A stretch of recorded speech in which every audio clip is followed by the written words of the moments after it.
Hello, everybody. Welcome to the Subtext Podcast Archives.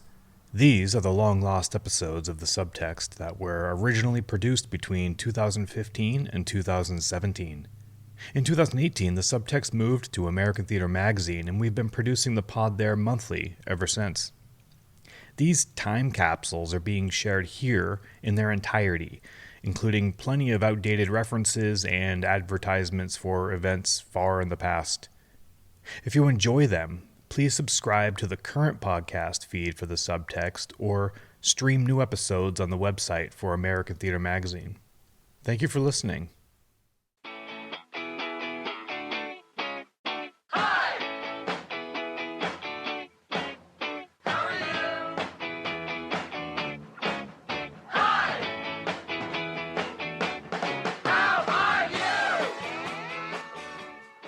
Welcome to the Subtext. My name is Brian James Polak, and I'm usually giving some long-winded intro right now, but we're skipping that part and jumping right into this supersized subtext.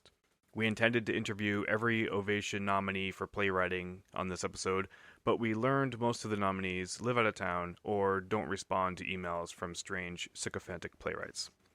Who are the nominees, you may or may not be asking right now? Well, I will tell you.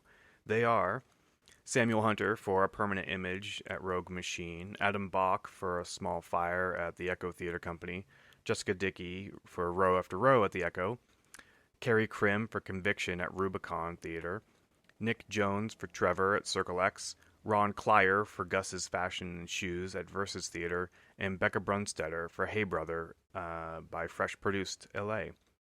But all is not lost. I get to interview both Bekah and Ron today. They've made themselves available, and I'm going to stop talking. First up is Bekah Brunstetter. All right.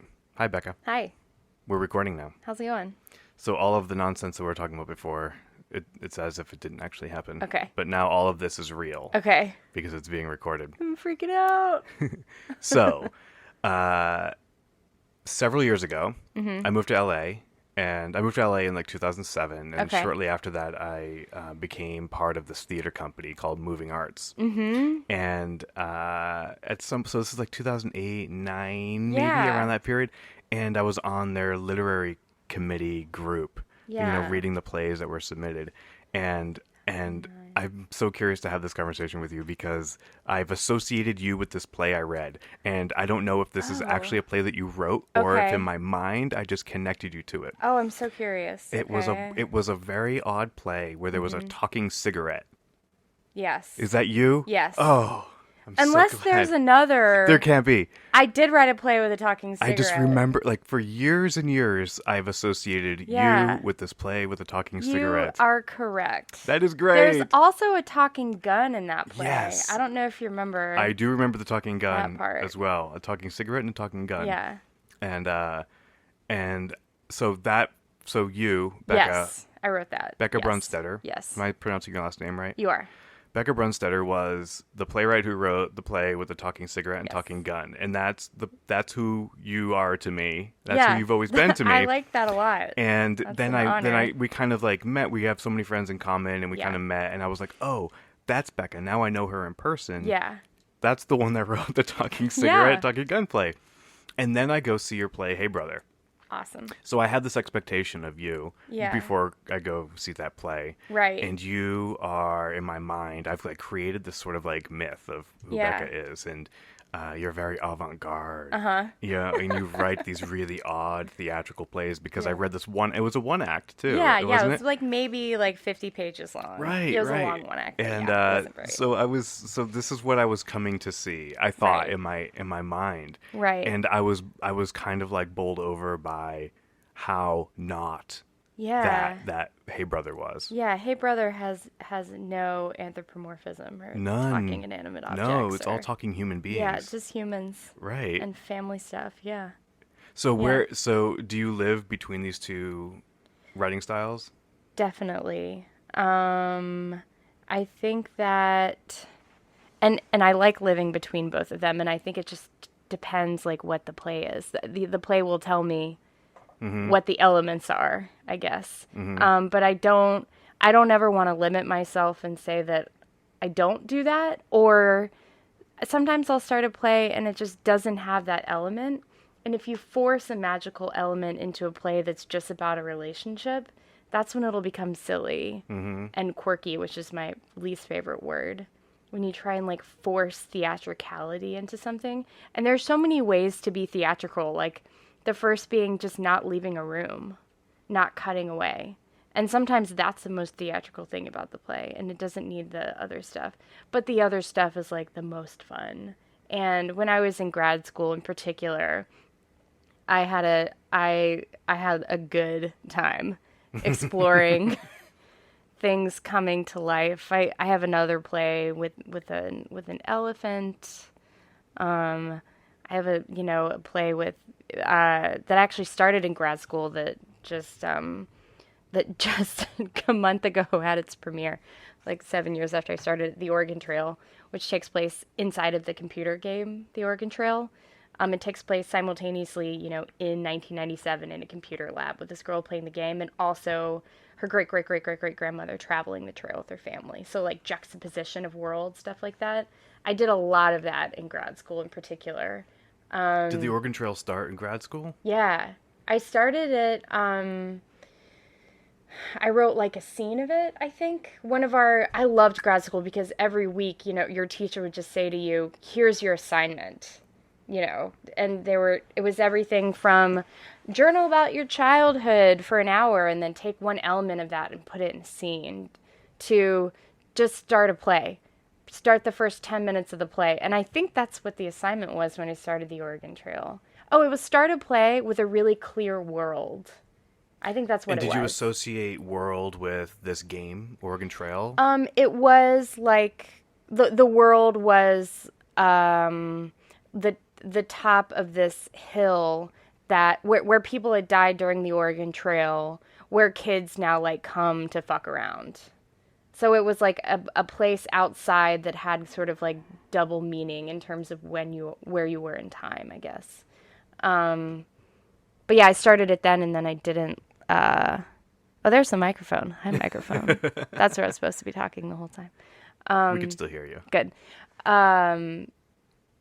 Yeah, I started it then, and then I think it was in like 2011, I got a LARC fellowship that was meant to support a playwright while they were researching a play for about a year. So I wanted to, they were kind of encouraging us to work on plays that were research heavy.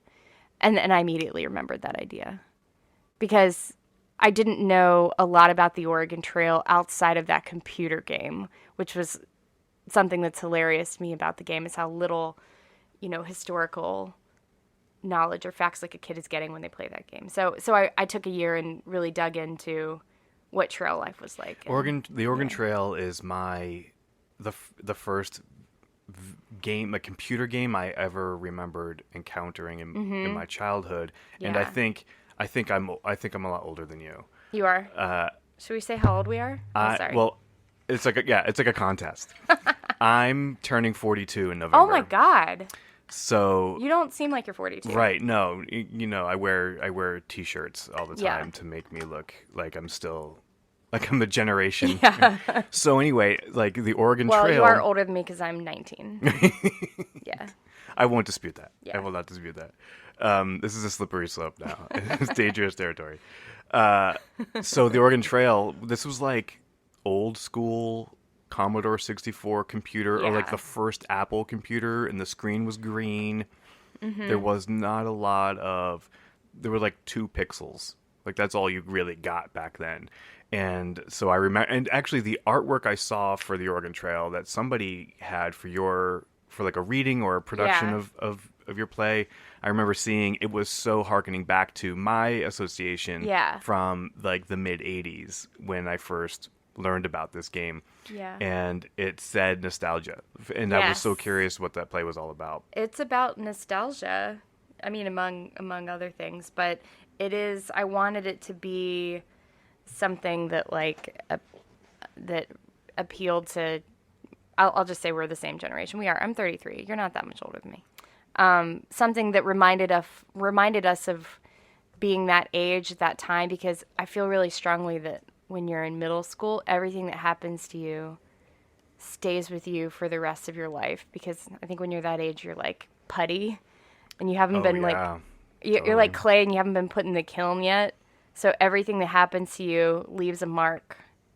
Yeah, And every single thing that happens is the most important thing to yeah, happen. and so Yeah. traumatic and so joyful and so awkward, and and and I still today discover things about myself and my worldview, and I can like link them back to things that I saw and felt and experienced when I was that age. So I wanted to capture a moment in time that would make everybody of our generation remember, being that horrible, wonderful age. Yeah. What were you like at that age? Um, I think this is a pretty typical answer for somebody who ends up being a playwright, but I wasn't very cool or attractive, or savvy.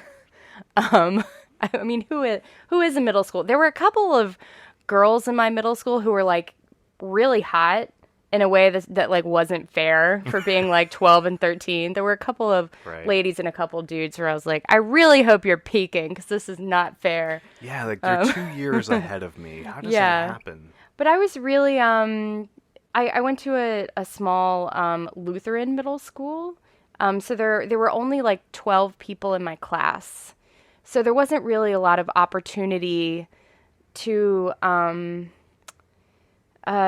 be a different version of yourself. You couldn't really experiment with identity, I guess, because everybody knew exactly who you were because there were only 12 people around at any given point in time. And were you with that same 12 from grade to Pretty grade to grade? much, yeah. Yeah. So I mean, all I was desperately romantic, I was like developing those feelings, but like no boy would ever look at me at that point in time, and that, was devastating. So I wrote about that a lot, and I read a lot, and I spent a lot of time like in my head. And then I was like a cheerleader, and I wrote poetry, and I was like I had a couple of like, contradicting things going on, but I was, nerdy and, you know, fat and smelled weird and, all that So, great yeah, stuff. if you were a normal. Yeah. I was a normal middle schooler. Yeah, it's not that profound of a story, but it kind of stayed that way through high school, which I'm really grateful for because um I think that the fact that when I was in high school, I wasn't distracted by dating really or any of that stuff. It didn't even feel like it was on the table. I was just so wrapped up in like my own like questions about the world and stuff like that I just spent a lot of time writing and thinking and then just like hanging out with friends and being. So you weren't like holed up in your room by yourself. You were social and Yeah, I have like I'm pretty like, and this I think is why I ended up being a playwright, is because I love being alone, but I just as equally love to be with other people, and I like to practically split time in half. I don't want to be alone all the time, and I don't want to be with other people all the time. Like I reach the point at each where I need the other, I guess. So I wasn't a loner by any means, but I really enjoyed that like profound feeling of loneliness. I remember feeling that particularly a lot in high school. and do you still feel that today? Yeah, I do. Yeah, there are times when I feel very social, but it's mostly like um I like I like traveling alone and seeing things for the first time on my own, I guess, and then just having like close friends around to share things with occasionally, if that makes sense. Mm-hmm. Yeah, but it's interesting like yeah, it's kind of wonderful to be alone, and just speaking of like being alone, whether or not you're in a relationship. I have a wonderful boyfriend right now, and it's interesting to think like, how can you be? I ask myself, how can I like get that beautiful feeling of loneliness that feeling that I love that like turns my brain on while still being a human, like in a relationship with another human. I think about that a lot. And it makes me want to just like go far away and stand on a mountain, for like a week and then come back and then be a normal person who like cuddles with her boyfriend and eats salads and you gotta like it's like Right, but when you're in a relationship, you have to sort of you have to get time off, right? yeah. But fortunately, my man friend also really likes to be alone, and when we met, we were both like, we're doing great on our own. We like, we're not like codependent by any means, so we give each other space within our You don't need relationship. to negotiate so much. No, it's certainly not like a thing, but it's more like, to make it even bigger than that, I've lived out here for like 3 years. I was in New York for about 9 years, where life is harder and therefore more inspiring. And I think here there's just this comfort that can lead to complacency. And I feel like I'm constantly battling that feeling. The comfort, it's like there's something unsettling to me about comfort, I guess, in terms of my writer brain. I can relate because I moved here from Boston, and I lived in Boston for many years. And coming here, I found really quickly that time passes and you don't realize it. And it is because there is this comfort and sort of complacency, and you don't see time passing. Yeah. You don't see these events of like snow and then Right. fall. Right. It just all looks the same all the time. And then Yeah. it'll rain periodically. And when it rains, you can't remember the last time it rained. Right. And so it doesn't end up becoming like a major event. You just move on and it's nice again. Right. And next thing you know, 3 years or 5 years, or for me, 8 years have passed now. And it happened so quickly. And I can't look back and think, how many years ago did I meet you? Like, it could have been 3 Right. weeks ago or 3 Right. years ago. I'm not sure, because I don't place it in a time. Like, time just changed when I moved here. Yeah. No, that's totally true. And I think that there's also,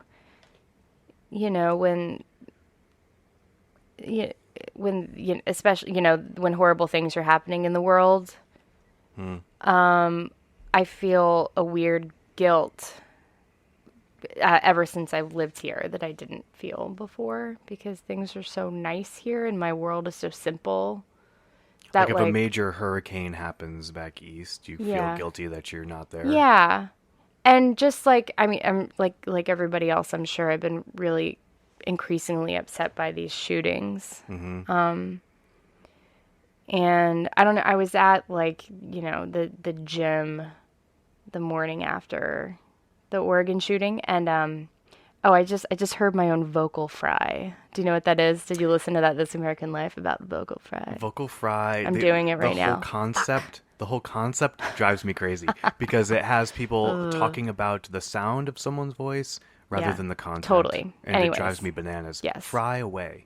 Anyways, Do it. I was at the gym the morning after the Oregon shooting, and people were in there, like running, which is always weird. People on treadmills inside running. It seems like we're generating electricity or something. But everybody was just kind of stopped in the middle of their workouts and were watching on the screen coverage of the shooting, and it's just so we're in this safe little like narcissistic world here. I mean, with the entertainment industry and all of that, and there's this stuff happening in the world, and it feels so far away, and that feeling of it being so far away is troubling to me sometimes.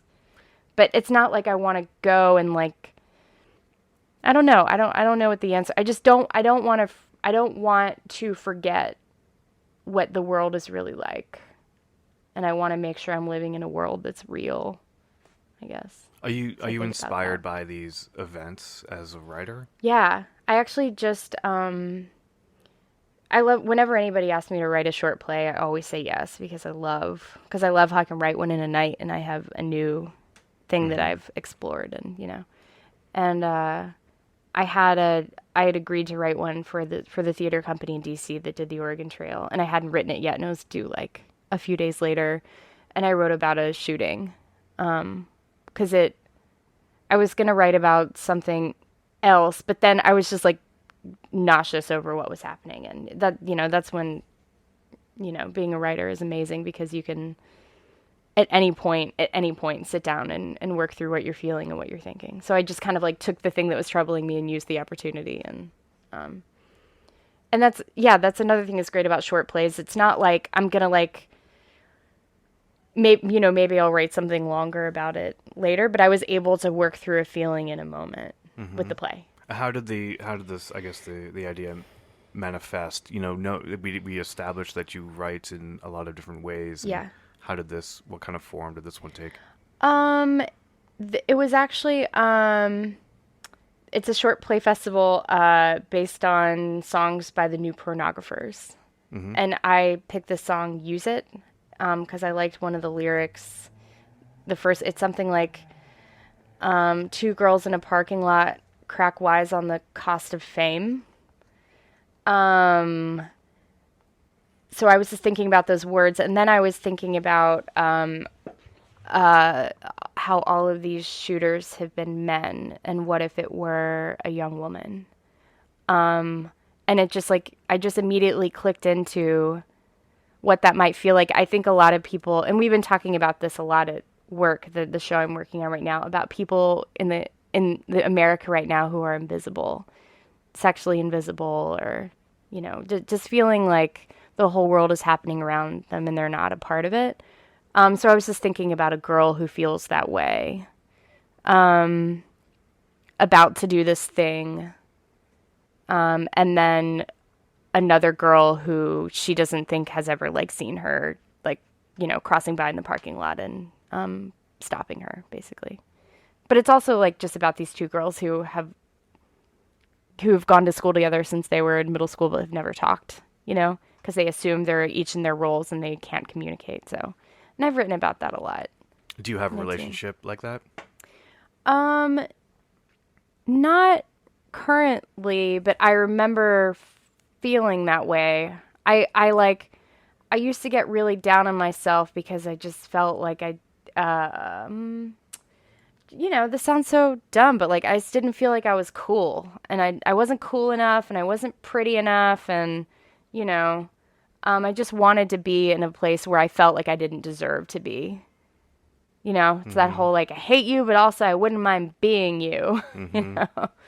I remember the person I hated most as an undergrad was this very tall, very handsome basketball player. Yeah. Fuck him. Yeah, he was the worst, and he's a doctor now, of course. Oh man, why can't he be like? I was rooting for meth, and no, he's a doctor. That's a bummer, isn't it? Yeah. I needed some influx of Schadenfreude. Yeah, I do have one girl who was quite mean to me in high school, and she's now a villain in like 3 of my plays, and I did not change her name, so. That'll show her. Just let her figure that out. That'll show her. Yeah. Just let her find herself. No. That's a whole other story. So the one play of yours that I've actually seen a production of is Hey Brother. Yeah. And I want to talk about that for a minute. Cool. And actually, ironically, on this podcast, we so rarely end up really getting into the content of actual plays. Oh, okay. Which is great. Or actual productions, I should say. So I'm curious about Hey Brother because I walked away a fan, and I walked away eventually becoming friends with your director because I really enjoyed Alexis's work. Yeah, she's great. And a fan of Kai. Yeah. Who I thought was just kind of wonderful. Yeah, she was great. So where did that play come from? Where did that play come from? I think, well, to answer the question literally, I think that I started writing it in a writer's group at at primary stages in like 2010. That's the literal answer. Was it a prompt or something? No, it was just, writers groups are so wonderful. I just joined a new one at the Echo in Atwater. I did the one at CTG last year. I'm just so grateful whenever I'm in one because it just means you're going to write a new play. You're going to write at least 10 pages a month. You're going to bring it into the group. They're going to give you feedback. You're going to keep writing it. And by the end of the 8-month whatever, you're going to have a new play. And I love that so much. It's like grad school forever. So I think it was just, start a new play. And the way that their writers group worked is like you knew at the end of the thing, it would culminate in a public reading. So that's always great because you know that you're risking, public humiliation if you don't do your work. But I had been wanting to write. I have 3 brothers, and I'd been wanting to write about the relationship between my 2 younger brothers, who just love each other and hate each other so much. They are constantly.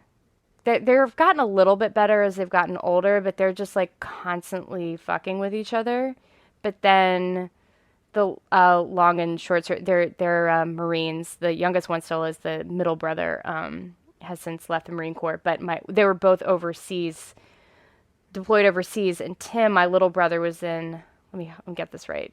They were in. I think one was in Iraq and one was in Afghanistan.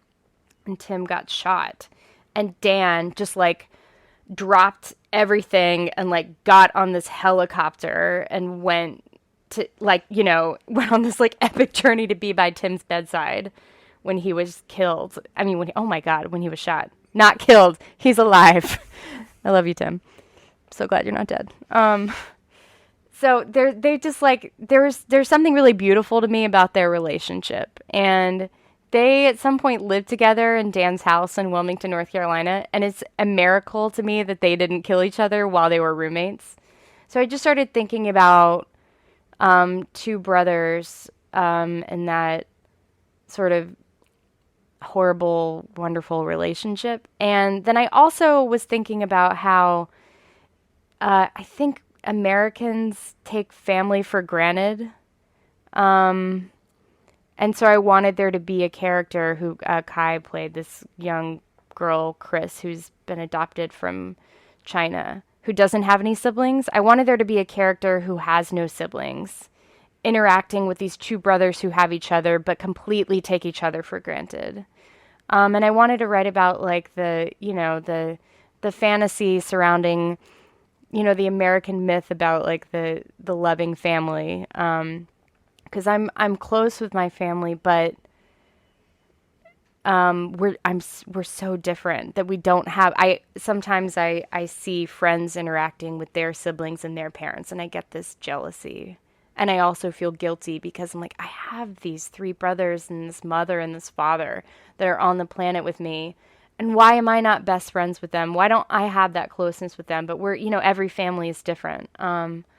So it's just all that stuff like swimming around in my head. And then I guess the last component was Chris in the play is an undergrad and she's taking a playwriting class, which just sounds so on the nose, but I decided it was on the nose in a good way. And through the play, she's following these playwriting 101 prompts. She's writing these scenes that the brothers end up acting out. And I was just thinking about how when you're a writer, you're supposed to have these profound stories.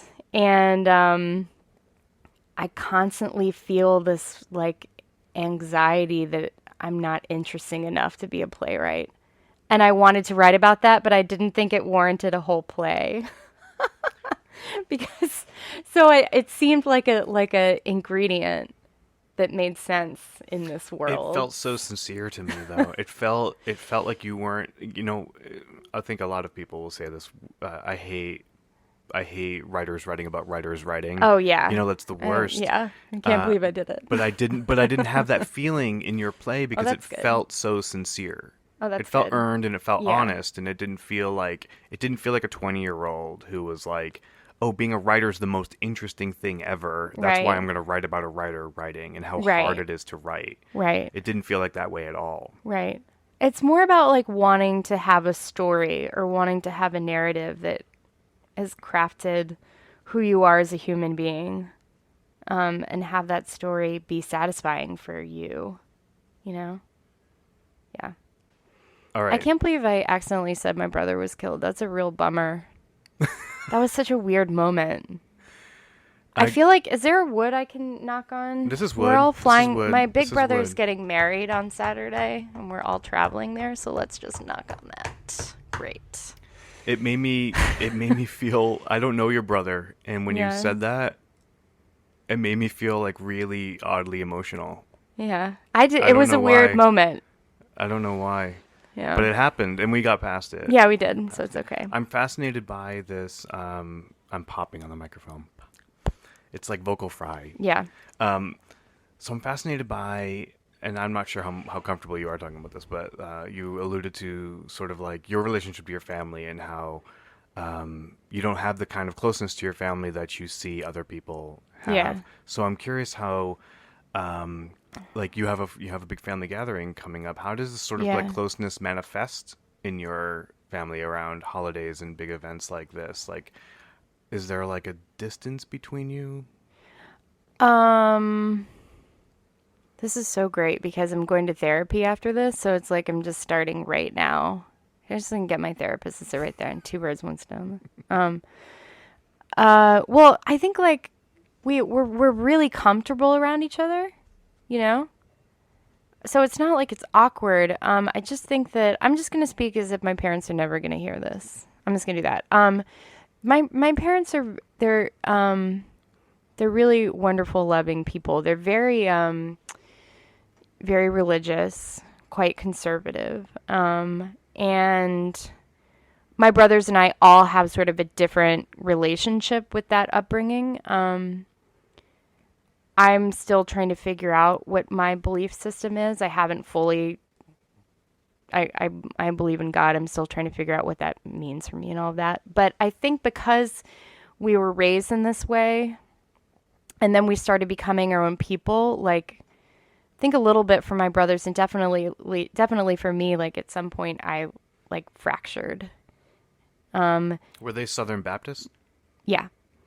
And at some point, I there was like the me that I would be around them, and then the me that I would be in my normal life, if that makes sense. So and they're not like vastly different human beings. It's more of like a filtering system. So I'm kind of able to play into the role of who I should be around them when I'm around them. It's gotten a lot better actually the last couple of years. I've felt like I've been able to share more of my life with them, but for a long time I haven't been sharing a lot of stuff with them because I don't want to upset them. But then at a certain point, you have to just, I'm really an adult now, I have to like, I mean, I've been paying my own rent for years. There's no real need to hide things from them. And it's just the fear of disappointing them. That's what it is for me. I'm not the kind of person who's like, fuck you, I do what I want. That's just not me. I care about them. I don't want to disappoint them. I don't want them, the thought of them like seeing me in a way that is disappointing to them makes me want to vomit. So it's more about, for a while, it's more about me like protecting an image of me that they had, which, as I've gotten older, I've realized that I'm a little bit too in my head about it, and they're not as strict as I think that they are. The truth is somewhere in the middle. The truth is always in the middle, and I've realized that more and more. But to bring it all back around, that playwriting has been huge for me in the sense that I'm able to be and through my plays, I've been able to have difficult conversations with my parents that I haven't been able to have in my own real life. And I've been able to explore things going on in my head that are quote unquote bad. Impulses, questions, all of that stuff. I've been able to explore through writing since I'm not just like, how the person I became, I'm not, an incredibly like open, stubborn, gregarious girl. It's just not who I am. I'm more internal, and I'm more like working things out in my head before I say them. So, And the writing becomes another form of therapy, right? yeah, totally. And it is for me. And that's such like a, there's no way around that sentiment. I just think it's so true. I think that like it has to be therapy because then you're writing the thing that's universally true, which makes it therapeutic for all. You have to start with that little nugget of narcissism, and then build on that. Mm-hmm. I guess. Yeah. Can you tell me about the play that you have coming up at South Coast? Yeah. It's called Going to a Place Where You Already Are. By the way, I felt like it was getting really heavy, Oh. and I wanted to move on from Oh. that. It was making me feel uncomfortable. Really? I'm sorry. Not really uncomfortable, but I was feeling I was making you feel uncomfortable, and I didn't No, want to make you feel no, no, uncomfortable. no. I was like, no, this I is was good. taking the heat on myself, Oh. and I'm sorry. I wanted to give you some.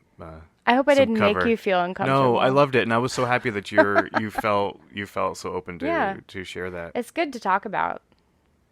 It really is. The South Coast play is called Going to a Place Where You Already Are. And it's about a older married couple. They've been together for a long time. They are both atheists. She goes into the doctor for a routine procedure. On the table at the hospital, something happens and she goes to heaven. And comes back and tells her husband, and he doesn't believe her. So it's kind of about, there are tons of books written by Christians that this has happened to. I wanted to know what would happen if it happened to an atheist, and also what it would do to a relationship when there's a fracture in the belief system. The sort of shared belief system between two people. But it takes place in heaven, and it takes place on earth, and this is kind of about. I guess the question the play is trying to ask, I'm still rewriting it now, but the play is trying to ask, like, I guess, what's the harm? What's the harm in believing in this place? Because I can't let go of my belief that there's something after life, and I'm still making sense of it. So I wanted to put my own questioning into a relationship, I guess. I love that. I love that you are actively doing that. Yeah, it's like that's how I figure out my shit. I love that. That's how I do it, I guess. And I was sick of writing about, and then I actually ended up putting somebody my own age in the play, of course, but I was sick of writing about people my age. I'm sick of it. Boring. Why? Why do you find that boring?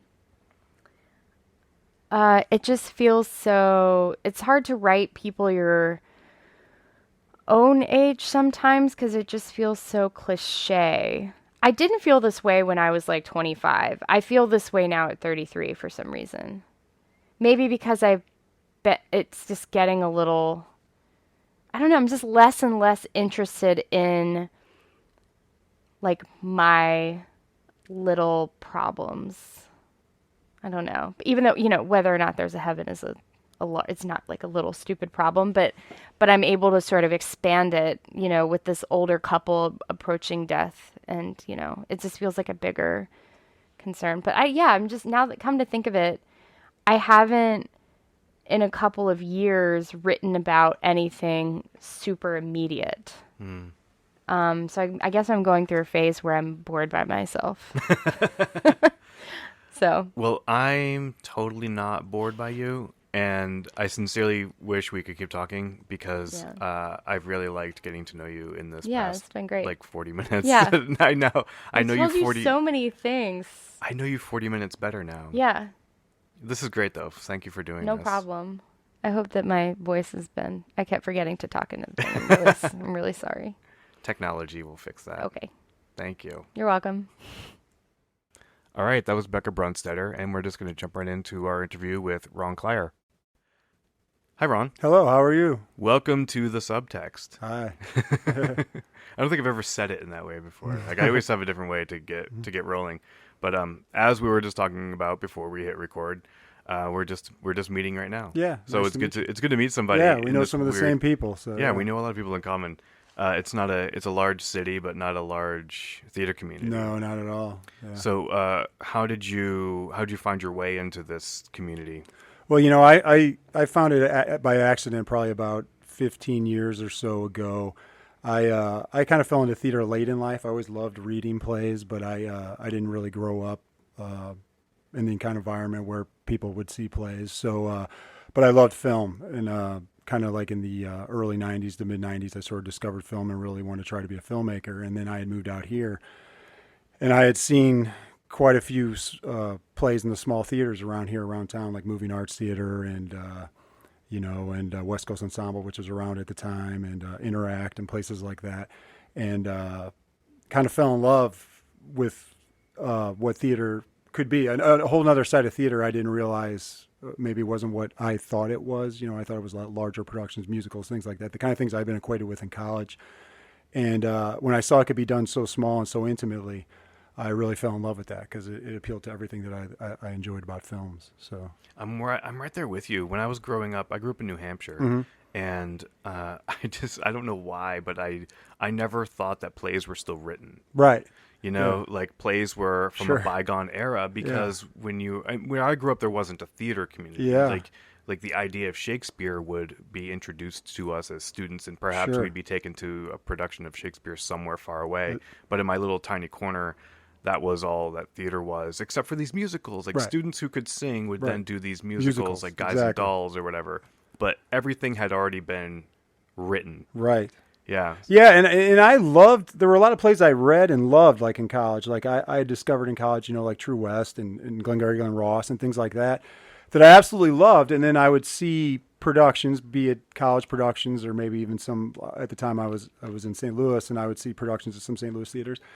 And I didn't have the language then, but when I saw them, they weren't at all good to me, I guess, for lack of a better word. So I thought, well, geez, maybe these plays are better read than seen, and then I realized, and then only after years of immersing myself in theater did I start to learn, like, okay, well, here's why they didn't work in those particular productions.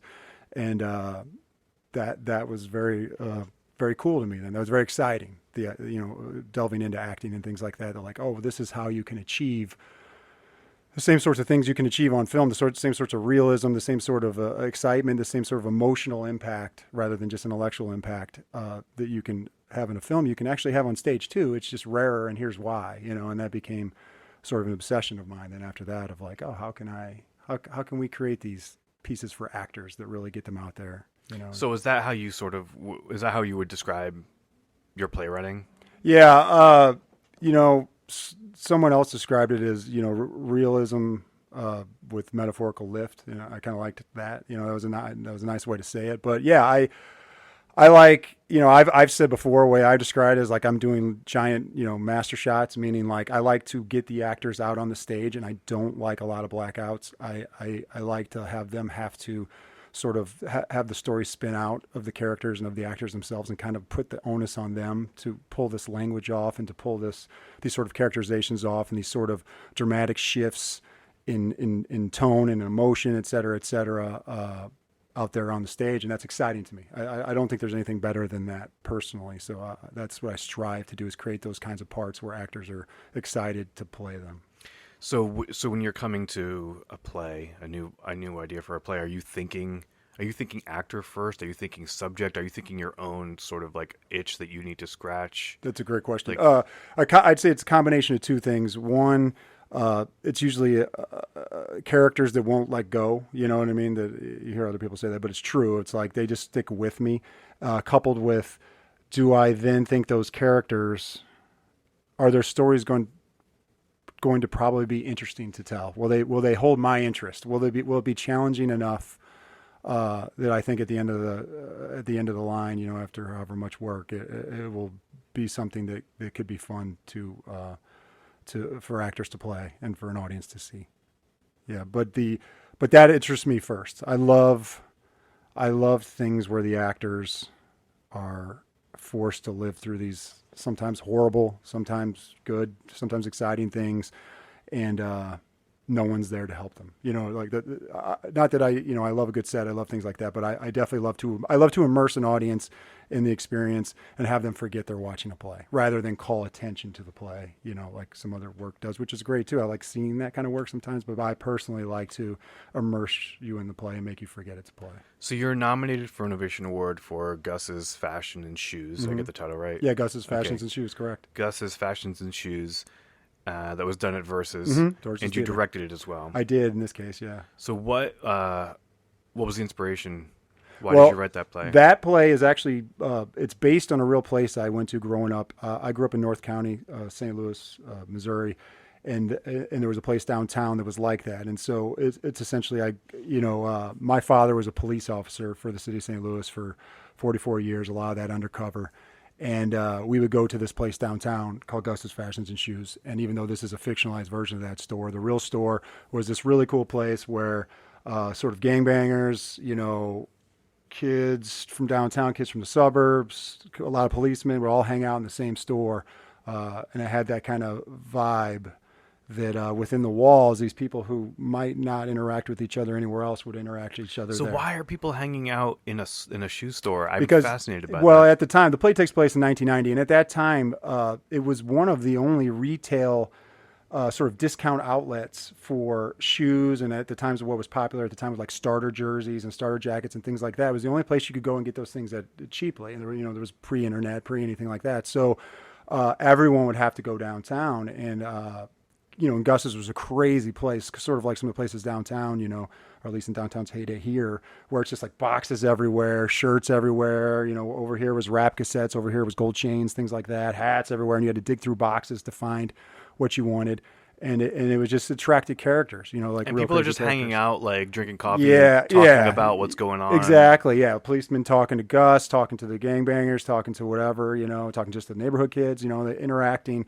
Gus had a lot of crazy characters who worked for him because he kind of like embraced people in the neighborhood itself, and like gave them second chances and things like that. So there would be all these sort of oddball, crazy characters working there as well. So it was just this place that, I started going there probably when I was in grade school, like second or third grade. I think I went down for like some Michael Jackson jacket or something like that I wanted as a kid. And then as I got older, I started going with my friends and stuff like that in high school and things like that. And the place sticks with you, What a world! I was just Bekah Brunstetter and I were just talking, and she was talking about how she was given a prompt to write a play about a world, and what a great world! Yeah, like that's kind of an amazing. It's like ripe. You're going to write a play about that. Exactly, and it sticks with you. And that's you brought up what else drives me to write a play too. I have to know that it is a world. You know what I mean? Like my last play for Versus, Cops and Friends, Cops, same thing. I got to know that it is a whole world, so that you feel like when you read it or see it, you're like, wow, I was just immersed in this thing. That's like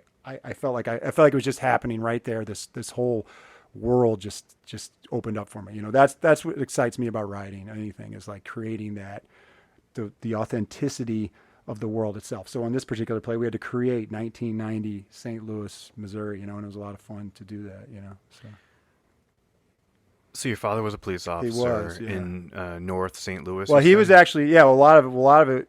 We lived in a suburb. We actually lived in the Ferguson, Florissant area. Like on the news. Right. That was my suburb. But my father worked for the city of St. Louis, and he spent a lot of times in a lot of the roughest neighborhoods, and also spent a lot of time undercover, like in undercover narcotics. And then eventually he was in a gang unit, kind of like the crash unit out here in Los Angeles. So as you were a kid, how aware were you of what he was up to? Did any of it come home? Sometimes. It's funny, like, as I can remember teachers and stuff being like, oh, you must be so worried about your dad and things like that. But, it's the equivalent of, you hear people out here, like who have celebrity parents or whatever. Well, I didn't know any different. I didn't really know any different. So I didn't know it was unusual to have your father come home at like 3 a.m. or not come home for a couple of days because he's on a case or whatever. Like, it was just the way it was. And he was a great dad, but I never worried because, especially when you're young, your dad's Superman or whatever. So I never thought about it. Yeah, there were a few times I can remember one time he came home and, he'd have like part of his ear bitten off and things like that. And it's like, I remember my mom tending to him, and it was like, 2 a.m. or whatever, those kind of things. So like certain days it would kind of come back in, in ways that, were, I guess startling, but it still never seemed unusual. It just seemed like that was what my life was. It's only actually in the relatively recently, as I've started to write about a lot of it and stuff, that I realized how unique it was in a weird way. Have you been able to have conversations about his work? Yeah. Oh, yeah. With him, my dad's a very, he was like, volunteered for Vietnam, came back from Vietnam, immediately signed up for the police force. It's all he ever wanted to do is help people and be a policeman.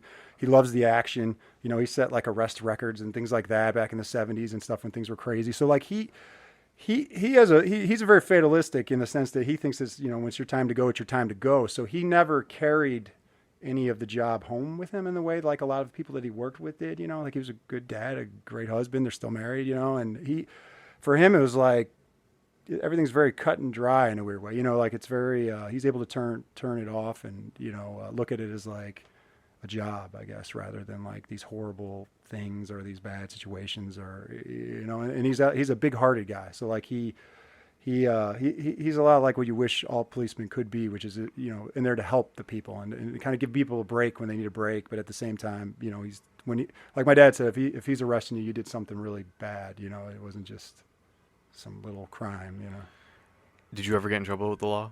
It's funny. In high school, yes. Growing up where I grew up, I kind of hung with a rough crowd sometimes. I went to a prep school, but my neighborhood itself, a lot of times I'd hang with the kids that I grew up with, and like they would get in trouble.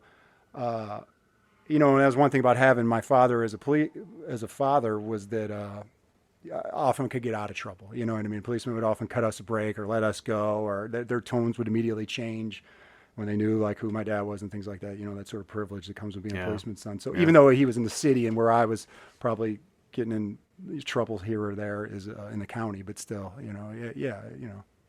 How did it feel to you when everything blew up in Ferguson?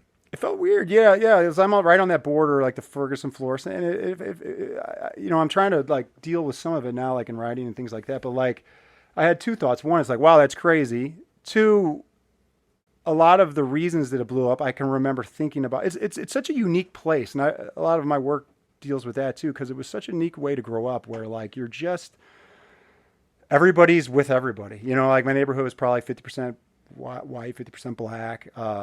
With that, you'd have mixed in, skaters, punk kids, sort of white trashy types, with like prep soccer playing kids or whatever, that would be in any suburb, and like mixed with like, some definitely rough kids. And it was like everybody would just interact with each other, and it was this really cool thing. And I was at the precipice too of like, there's so much flight, from these suburbs to other suburbs of St. Louis. St. Louis is very much like a lot of cities, very divided city, racially divided city. And so I had one of the few neighborhoods that was actually very, integrated and sort of, and then because of that, people started to move out and things like that.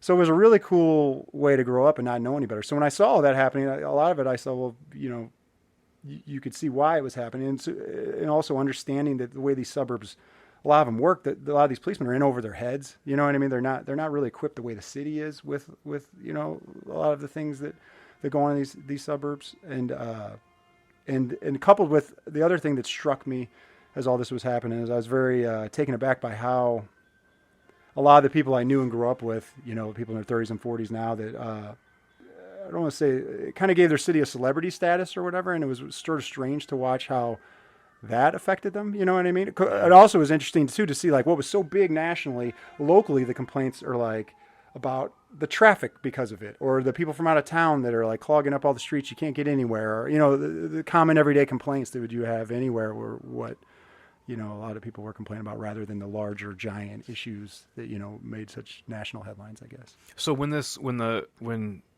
Ferguson happened, Michael Brown is killed, the lines seemed to be drawn immediately, like flash. So it was like you're supporting the cop, you're supporting the victim, and that's and what my work and even like I'm still revealing my own place in this because I would be called out for he wasn't a victim, he was a criminal, right? Right. Like, and this is where these lines are drawn. That's so I'm so curious. You have this unique perspective. That's exactly what my work deals with, and you hope that all good, I guess, writing does. But like it deals with the gray, and growing up, I realized it's all giant gray, and there's larger issues about, well, how do you fix an inner city? How do you have a city come back? How do you fix a Ferguson? How do you do these sorts of things? But those issues, it's unfair to put them on the policemen's shoulders, especially in some of those suburbs, because they're not very big police forces. They're not equipped.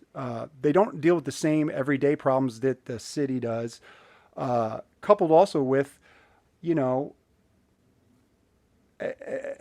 it's really hard. It's really hard even to go back and see a lot of people that I knew, they're not making as much of their lives as they could, but at the same time, there isn't the same opportunities there that there are even in a city like Los Angeles. So I get it, but at the same time, at what point do you draw lines? How do you help people? How do you make it better? It's not easy. And I think a lot of people want to make it easy. So when you see this event take place, and you're basically looking at your home. You know, of course, you're from a town or two over, but you're essentially looking at your home, and all of this is happening. Are you on one side or the other? Or No. are you at this distance where you're able to see both sides at the same Yeah, time? I'm at a distance, kind of able to see both sides at the same time. I'm able to see how it happened, but then also see how the police officer in that situation still might not be guilty of a crime, and probably isn't guilty of a crime, even though the situation itself probably shouldn't have happened the way that it happened. You know, it isn't so cut and dry. And I'm also able to see the after effects. Like, one of my best friends from college is a policeman for the city of Ferguson, and the after effects of it, like, you know, he had to, like, like I had to do growing up sometimes too with my father, but like when he was undercover, but like he had to change his number. They had to like hide where they were going, change emails, things like that, because there was so much vitriol towards anybody that was a Ferguson policeman, you know? So, so I'm able, able to see also the after effect, like, well, that's not fair, and I think that's one of the, personally, what I try to deal with in my work is I think is, to me, the biggest problem going right now, which is sort of the dehumanization of sort of everyone,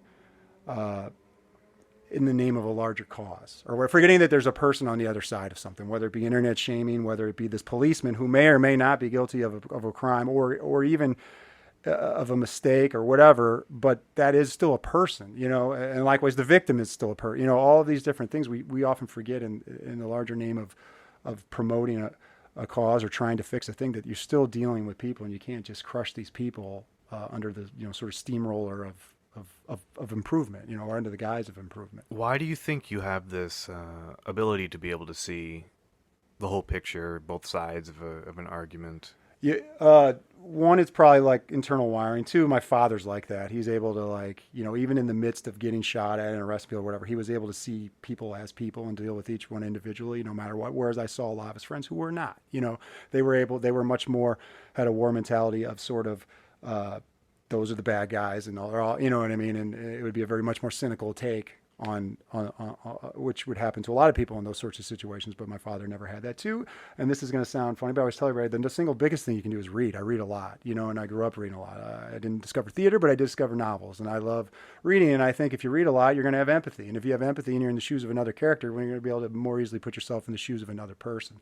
And if you do that, well, then it's real hard just to see the guy only one way or the woman only one way, and, and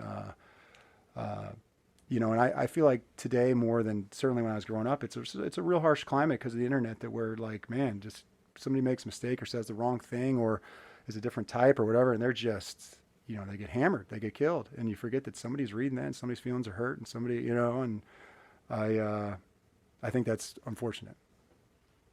What hurts your feelings? Me? I'm pretty thick-skinned, but yeah, I'm like anybody. If, I can laugh at myself. I pride myself on being a laugh at myself. So like, I don't know. I mean, even direct attacks usually don't get to me too bad. I mean, obviously no one likes a bad. No one likes a bad reviewer, but even them, you start to find the humor in a bad review, especially if it's a well-written bad review and things like that. I love a good well-written bad review, and I have no problem with that. But but yeah, all that kind of hurts your feelings. Even if you do a show and someone's like, "I hated your show" or whatever, like, it doesn't feel good, but it's just the way it goes. It definitely bothered me a lot more when I was young than it does now.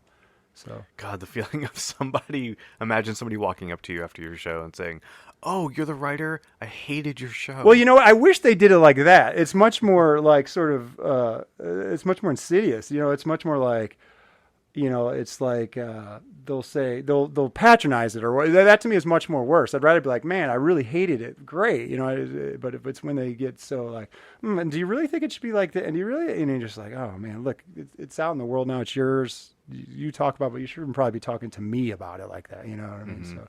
So, but again, that's the way it is. People want to give you their thoughts. Any jackass can talk about something. But like, you just have to take it for what it is. Well, right. We've learned that the internet has democratized criticism, Yeah. right? Yeah. Well, and also like, I can't tell you how many times, because a lot of times, the director, I'm often looking for things to work on. I can't tell you how many times sometimes the greatest talkers, the most sort of, well-spoken, sort of able to articulate what they want, then you read their material or you go see their material if they're a director, and it's just awful. And you realize, like, where's what you were talking about? Like, it sounds so great, and I see it. Where is that? Whereas a lot of times these people are articulating, like, wow, this guy's a disaster, and then you go see their thing and it's brilliant, and so there really is no sort of correlation between how well you talk and how well you write. It's one reason I like, like, especially with films, like, everybody has an opinion, and you can't really, and they have a right to an opinion, but it's like, okay, yeah, you nod your head and you're like, yeah, that's interesting or whatever. But what's one great thing about novels is, like, at least they have to have read this novel, which is often like a complex novel or whatever. And so by the time they have an opinion, then usually,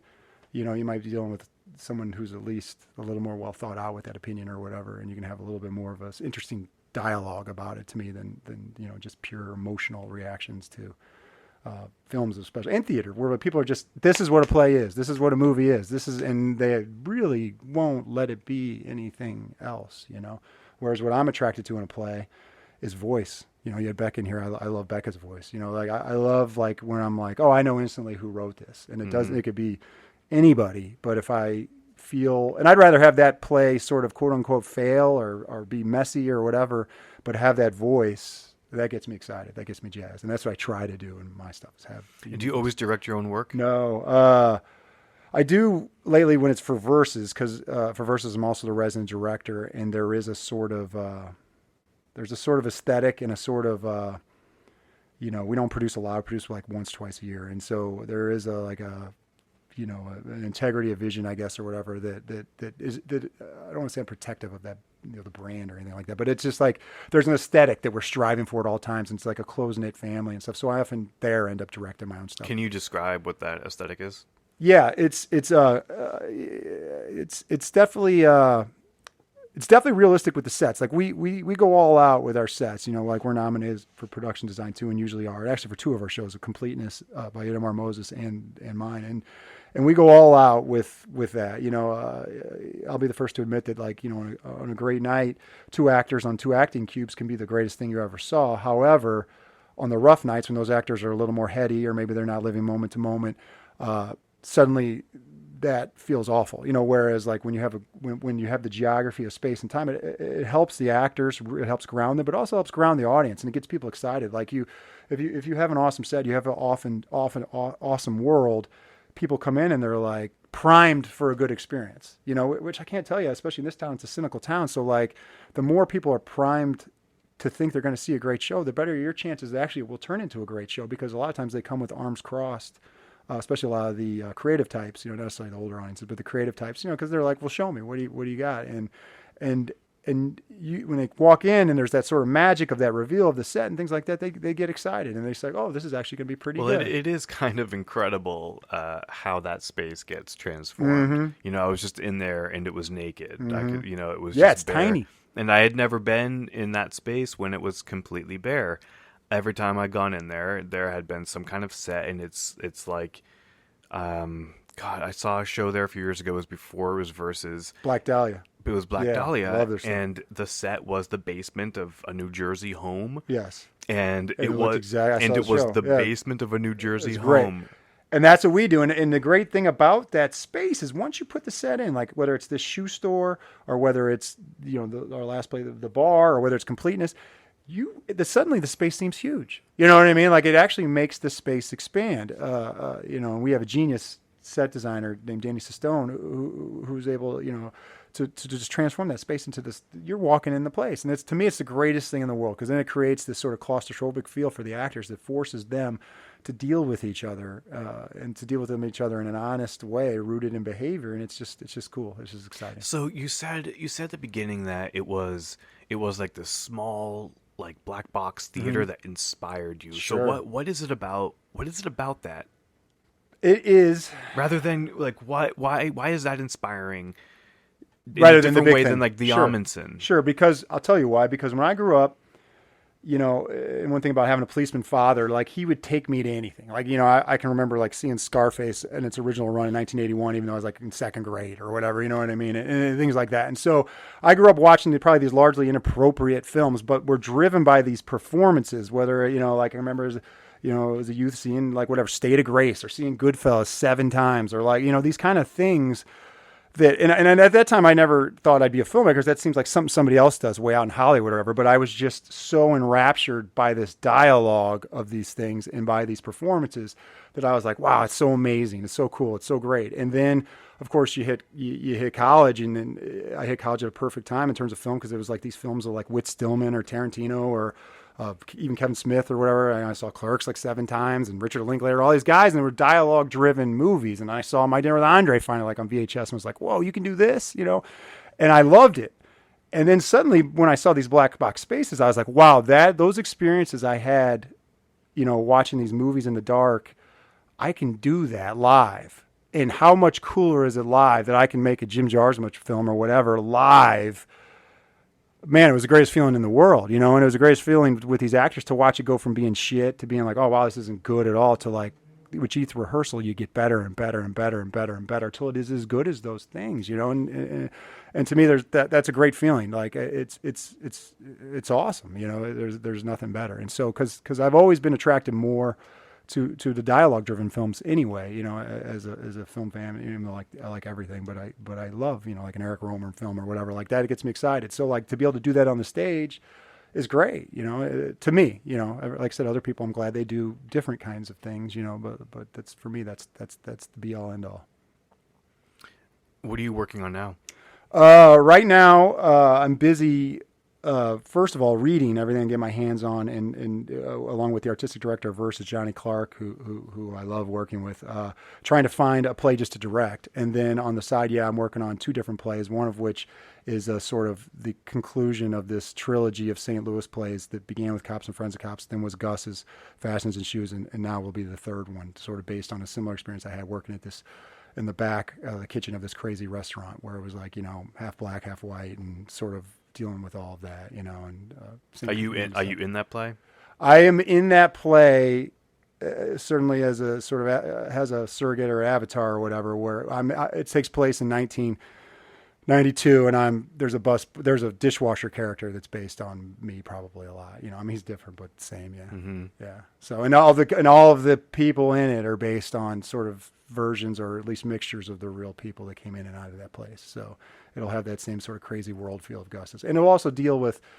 I'm not purposely trying to deal with these sort of racial politics and things like that, but it's coming out now because I you know, like I guess now I'm more aware of it, because like when I wrote Gus's and I wrote Cops, I didn't know, like Cops and Friends of Cops was set in Ferguson, and years before, Mm-hmm. I didn't, you know what I mean, yeah. like, but now dealing with my same area, I'm forced to sort of not embrace, but like deal with and even with Gus's that happened. Like Gus's happened, we opened Gus's right as the riots in Baltimore happened, and literally the audience's reaction were so different, you know, once that happened to then the week as it settled. I mean, like it changed completely, because you know, Gus deals a lot with you know, racial elements, and so like it changed everything. And then 2 weeks later, that changed again, and it was interesting to see how the news affected people. You know, it was really, really interesting. You know, it was really cool. It was cool. Is there is the next one